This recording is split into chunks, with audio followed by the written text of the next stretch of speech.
Welcome everyone to my first ever video on this channel, Legacy of Thought.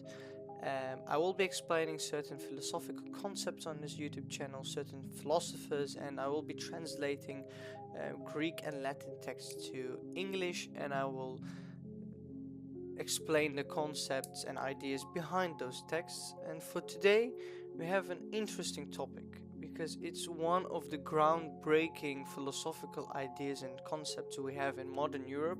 As for epistemology, epistemology is the field of philosophy where we examine how we know things. So, how do I know that this thing that I'm learning is the truth? So, it's a methodological philosophy. Let's say we have the two main camps in epistemology. Those are the empiricists who rely on senses, as seeing, hearing, touching, smelling, or other senses. And we have the rationalists who focus heavily on using the ratios, so the mind, the cognitive thinking. This line shouldn't be seen as black and white because we have certain streams of rationalism that overlap with empiricism. So, one of the propositions that we have is that some empiricism is needed to. We need a bit of experience, a bit of sensation to build upon that with our ratio. So it's not that black and white that the rationalists only use the ratio and that empiricists only use senses. It's a vague field of discussion, and today we will be discussing uh, Descartes, which is known for rationalism. He's a rationalist. He comes as a counterpart of Aristotle during his time. In the Middle Ages, in the late Middle Ages, of course, Aristotelianism was prevailing in Europe. And basic Aristotelian philosophy is, as we know, there is nothing in the intellect that was not previously in the senses, as Aristotle recalls. So it's an orthodox way of thinking in the sense of that we need certain senses, that we need to experience some things to rationalize, to think about them. This is also seen in the concept of ideas between Plato and Aristotle, where Aristotle suggests that, for instance, if we need to know what a tree is, we need to examine all the trees in the world and see common fields in them and build upon that. While Plato suggests that we should just think about what a tree would be and just check out the boxes, or just think to check the boxes out to see which descriptions we would give to a tree normally with our clear ratio, and then we should see that as the ideal form of tree, and the trees that we see in this world are just a mere broken reflection of that tree. I won't be going deeply into rationalism versus empiricism. I will make another video on that topic, what I personally think, and um, I will further elaborate on that. But for now, we should know that Descartes is a rationalist. Um, of course, knowing in his famous line in Meditation 2, "Cogito ergo sum," which means I think, therefore I am, which is sometimes wrongly translated, in my opinion.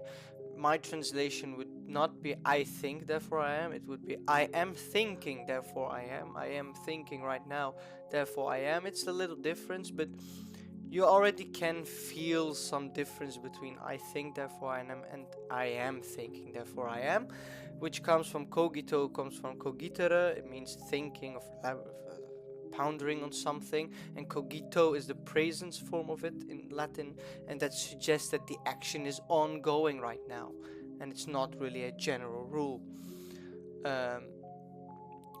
So that's a short introduction within rationalism and empiricism. We now need to go into the time of Descartes and why he is called the father of modern philosophy.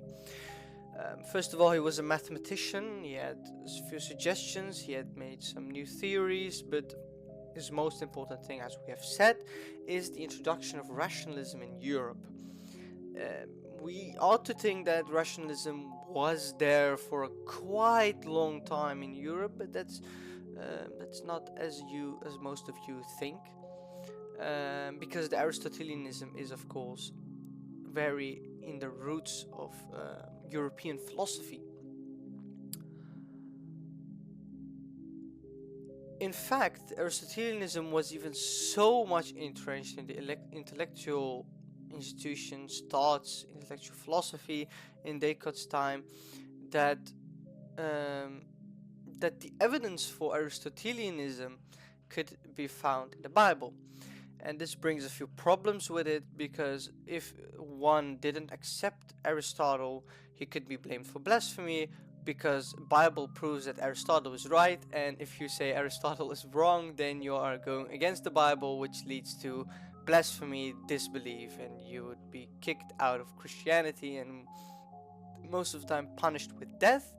And we could see this back at Spinoza, who is not really certainly a rationalist nor an empiricist, but he speaks against Aristotle in many ways, and we could see that he was banned from France, and he ought to go to Netherlands, a country where religious freedom was appreciated in a much more sense than in that time's France.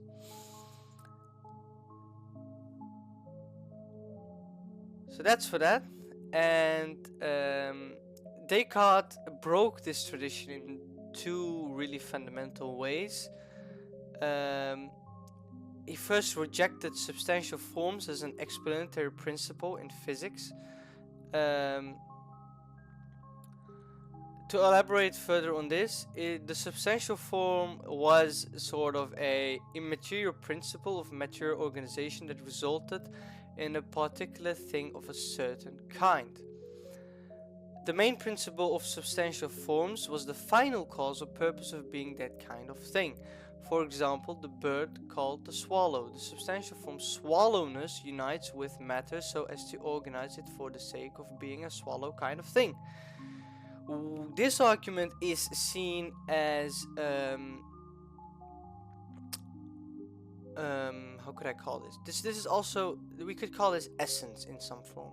If we say in Athenian philosophy, we also have this. Swallowness unites with matter so as to organize it for the sake of being a swallow kind of thing. If we say we have a catness somewhere in the universe, and a particle or a form unites with that, there comes a cat. And Descartes was fundamentally against this.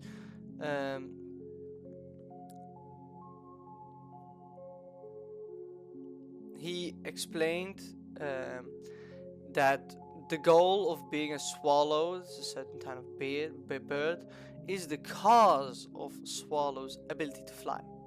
Hence, on this account, a swallow flies for the sake of being a swallow.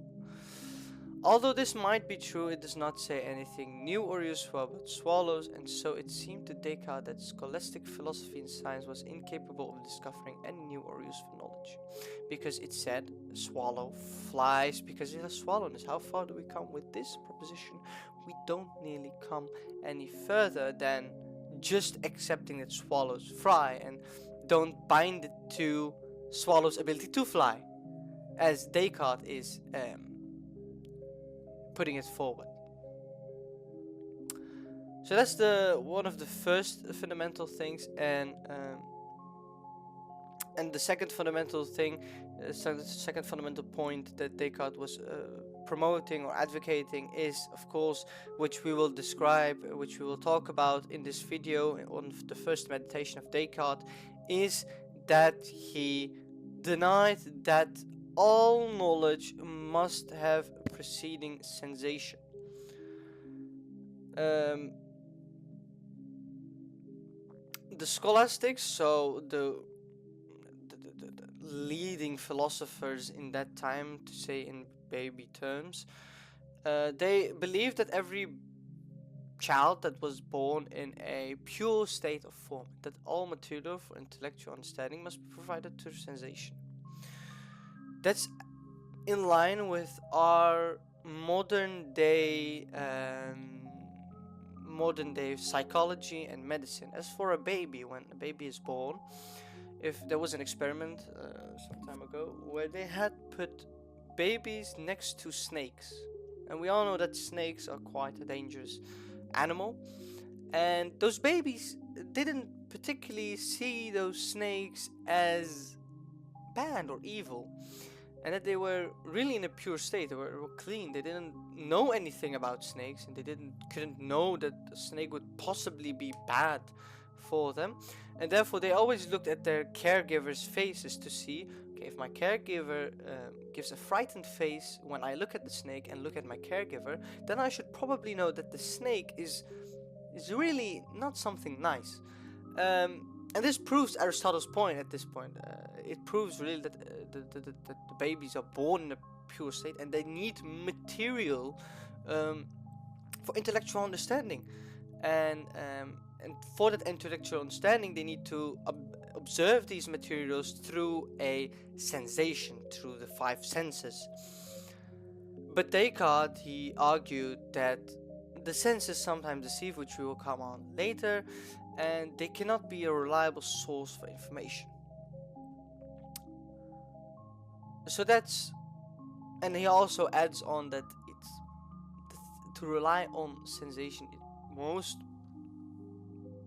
In the most cases, it's going to be a probable knowledge and a proposition or a theorem, and it's never grounded in actual facts. And Descartes was not happy with uncertain knowledge.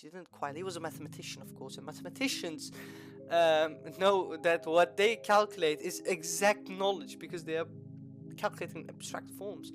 And he is right on this topic, that sensations will never bring us exact knowledge, because how do we know that the speed of sound is 343 point something meters per second? How could we ever exactly know? How can we exactly know that we are not not 1 millimeter,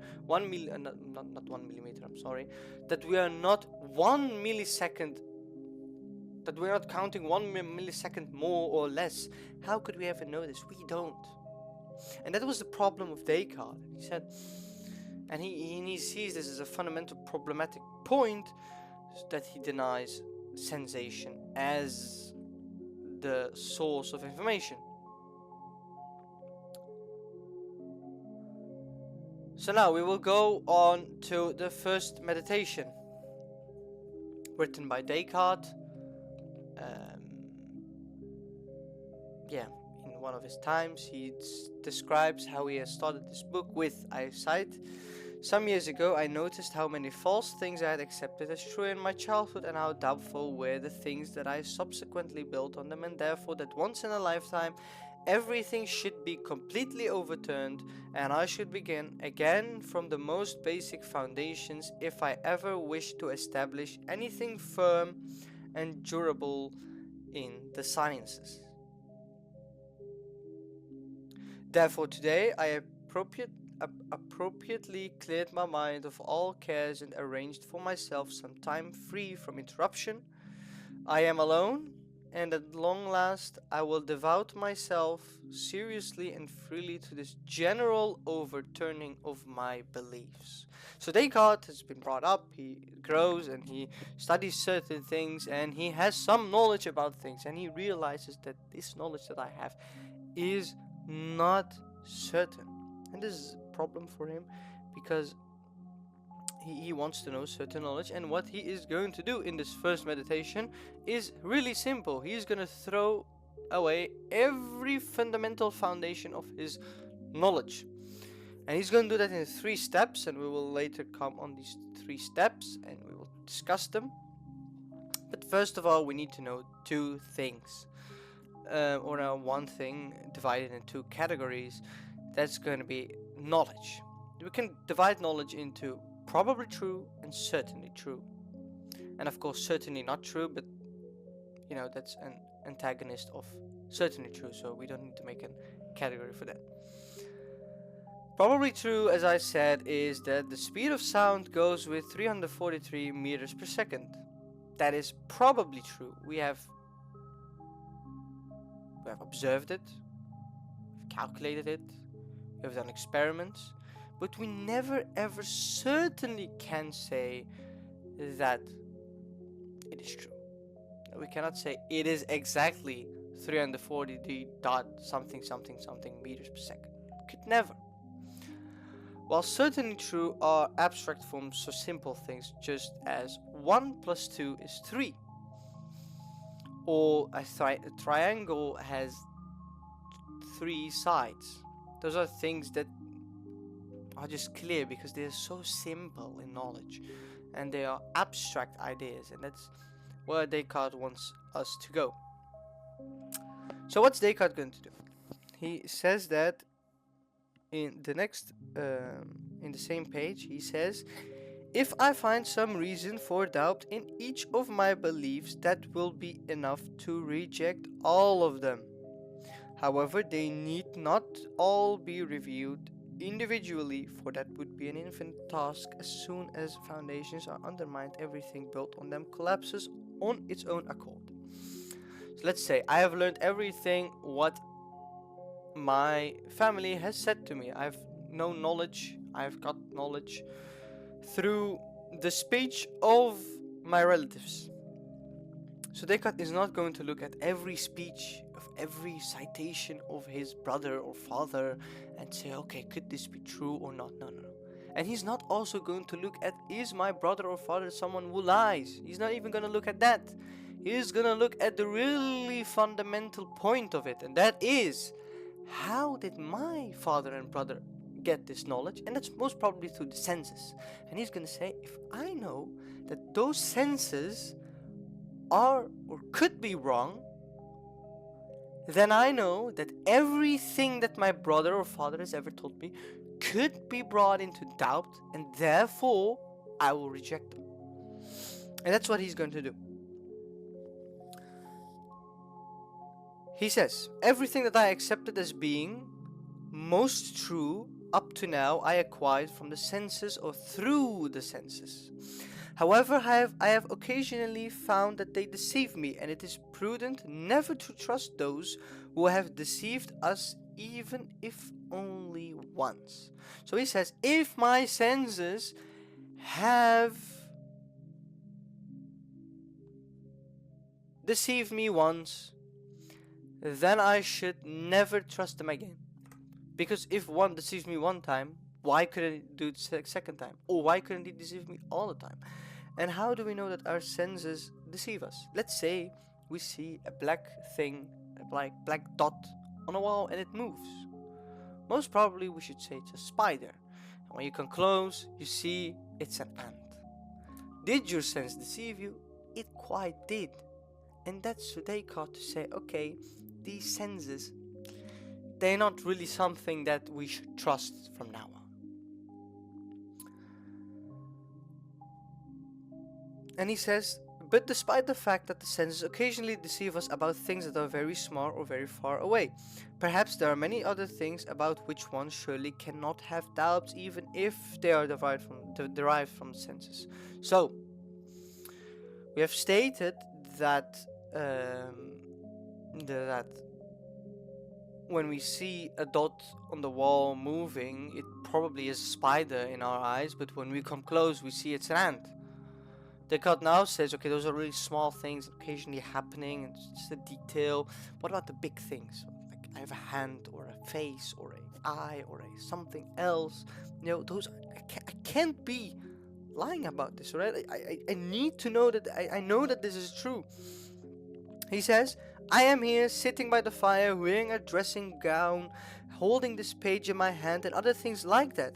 Indeed, how could I deny thee that these hands or that this body is mine, unless perhaps I think that I am like some of those mad people whose brains are so impaired by the strong vapor of black bile that they confidently claim to be kings when they are paupers.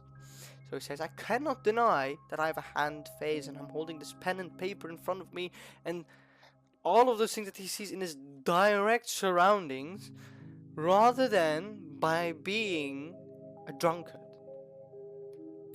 Because a drunkard really thinks that he sometimes is a king while he's a pauper with no money. And he says, look, he can deny some things that is evidently that is supposed to be evidently true, but he just denies it. And what does that mean? That he's drunk. But Descartes knows that he's not drunk because he hasn't drunk when he was writing this, probably, I hope.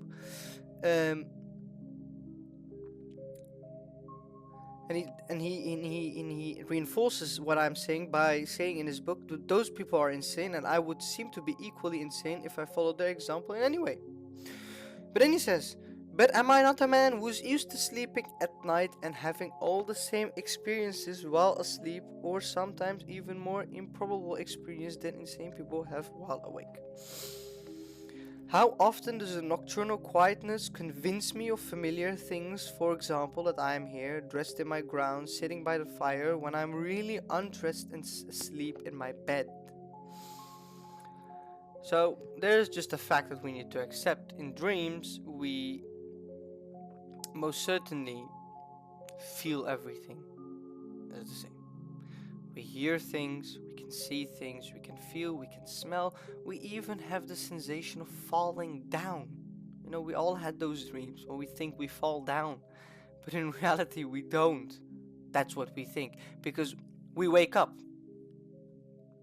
We have established that every sensation can be felt in your dream. Now let's first establish that Descartes has established that everything that we feel could also be felt in a dream. So waking up is a feeling that also could have been dreamed. And this could be a cycle that continues. Like, he dreams that he has woke up, that he dreams that he's woke up, and he dreams that he has woke up, and this chain could go on.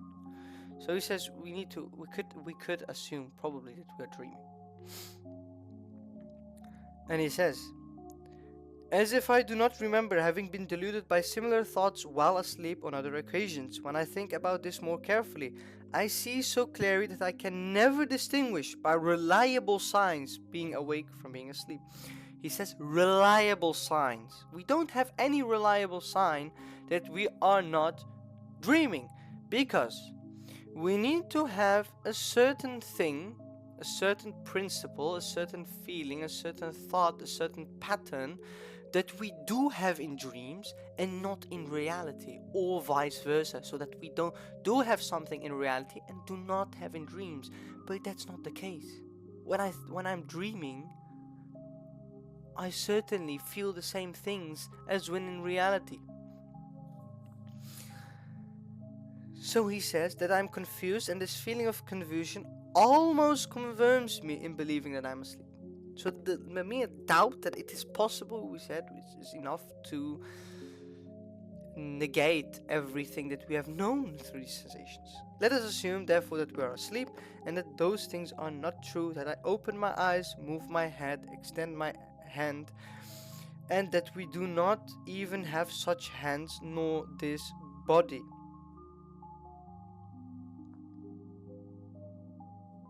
So that's his thought experiment.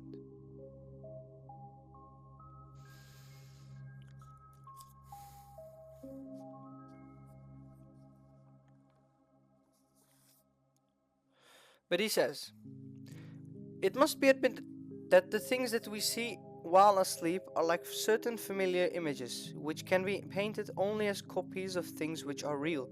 Therefore, at least these general things, eyes, head, hands, the whole body, exist as real things rather than as some kind of imaginary thing. So, what Descartes is saying, in all of the dreams I've had, in all of the realities I've seen, all the times I have sensed something, there is a common point, a common field of all the things I've seen.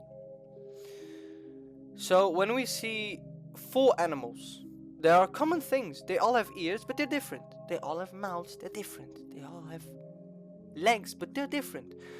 So Descartes assumes that okay, in those dreams, we see certain different things, a lot of different things, but they all have a few things in common every time when we see them. So he says those things must be true, right? Because they derive from something. How can they be common all the time if they don't derive from a certain truth? And he says, at least these general things exist as real things rather than as some kind of imaginary things. For clearly, even painters, when they try to imagine the most unusual signs of satyrs, cannot assign natures to them which are completely new. So when a painter paints, he doesn't make something new. He combines the things he already knows to make something new. That's what a painter does. And Descartes says, everything what I imagine must have some preceding original factual place in the reality, because there are things that are in common between all of those new things that I have seen in my dreams and thoughts and experiments and so on. And he says, like those painters, in a similar way, even if these general things, the eyes, the head, the hands and so on, were imaginary, it must still be admitted that at least some of other things are real, that they are even more simple and general than it is from them, as if from true colors, that all those images of things in our thought, both true and false, are constructed. Physical nature in general and its extension seem to be of this kind. Likewise, the shape of extended things, also quantity or their size and number, similarly the place in which they exist, the time through which they last, and similar things. Thus, we might conclude reasonably from these considerations that physics, astronomy, medicine, and all other disciplines that involve an examination of composite things are indeed doubtful. So he says that all of those fields, physics, astronomy, medicine, all of the disciplines, are probably true because we're examining things. But he says, arithmetic, geometry, and other such disciplines that discuss only very simple and general things and are not concerned with whether or not they exist in nature, contain something that is certain and beyond doubt. For whether I am awake or asleep, 2 and 3 added together make 5, and a quadrilateral figure has no more than 4 sides, he says. So he says, we need to go back. Also quantity, order and size, and numbers. Similarly, the place in which they exist, the time through which they last, and similar things. Those differ. The size, the place, the time, those are the things that differ. And those are examined in the things as astronomy, physics, medicine, etc. Those can differ for everyone. Within your dreams, they differ always. A ball rolling from 10 meters high from a cliff, in everyone's dreams, the ball rolls differently. But he says a triangle stays a triangle in whoever the dream is. Maybe the size is different. Like we have a bigger triangle, so that's why he says also the size and number of triangles may be different. The quantity and the size and how it looks like, the color and some things.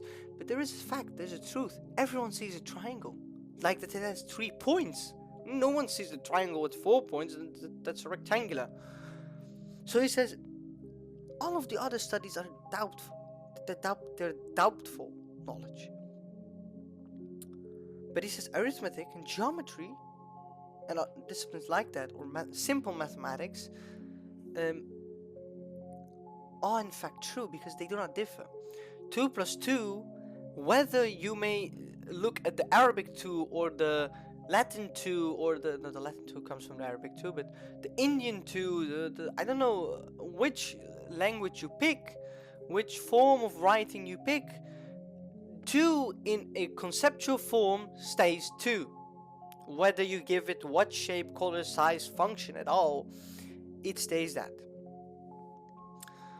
So, it seems impossible that one could ever suspect that such clear truths are false. However, there's an ancient belief somehow fixed in my mind that God can do everything and that I was created by Him with the kind of existence I enjoy. So he assumes already that God exists, which he will prove in meditation too. But I'm gonna go right through this because he takes a long time by explaining the third reason to put those thoughts on the side, and that's actually the basic. He says a demon could have possessed me in my mind, thinking that rectangulars are with three things and that those concepts even exist. So the knowledge could come from a demon that has given those propositions to me and is misleading me. And he says, therefore, I will suppose not God, who is the source of truth, but some evil mind, who is all powerful and coming, has devoted all their energies to deceive me. Descartes says. And he says later on, I will take great care not to assent to what is false, nor can that deceiver, no matter how powerful or cunning they may be, impose anything on me. So he will take certain things in doubt, even those geometry, the existence of colors, not how we look at them, but just the concept of colors, and extension, geometry, and mathematics. He will see them as doubtful because there is a mind that is, deceiving him, most probably, which he just assumes just to be doubtful of every knowledge. He doesn't even have any clear reason to believe in this demon. But I found it one of the most weak arguments ever, but that's just my opinion. Also, I will also give a few opinions of mine on the second on the dream argument, because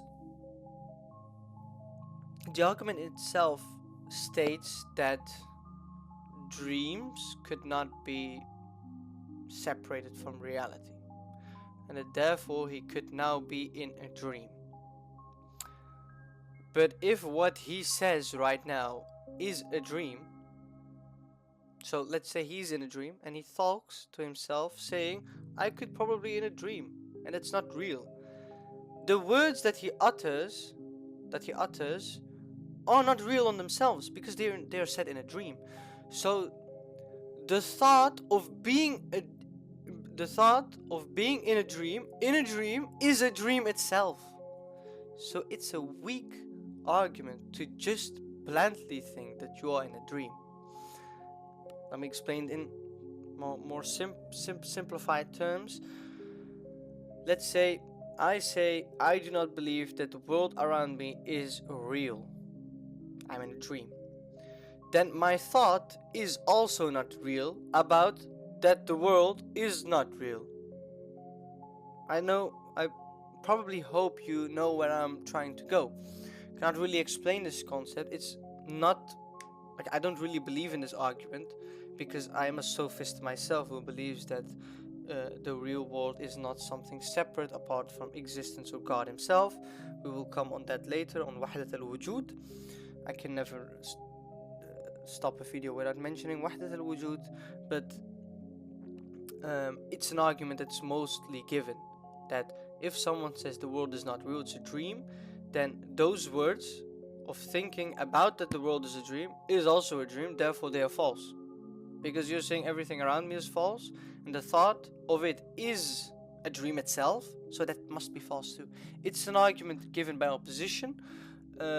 It's a strong argument if you look at it from a far distance, but quickly you'll realize, I think, when you dig deeper into the argument and read the counter arguments of sophists, that the argument could be dismantled, which I will not go into this really deeply. I will go into that when I'm discussing Wahdat al-Wujud and Sophism and Sufism. There's a difference between Sophism and Sufism. But that was it for today, I think. Thank you very much all for watching. I hope you enjoyed this. If there are any tips feedback that you want to share, you can always comment in my comment section. I will see you in the next video, most probably about the second meditation of Descartes, or we will discuss another book in Dutch, but translated in another word. It's a book of a Dutch politician. He's a social anarchist who was a Christian before, and he doesn't believe in religion itself, but he does believe in God, but not in centralized religion. We'll talk about that in another video, but I hope you've enjoyed this video, and I hope to see you in the next video. Have a nice day, stay positive, and have a blessed day. Bye bye.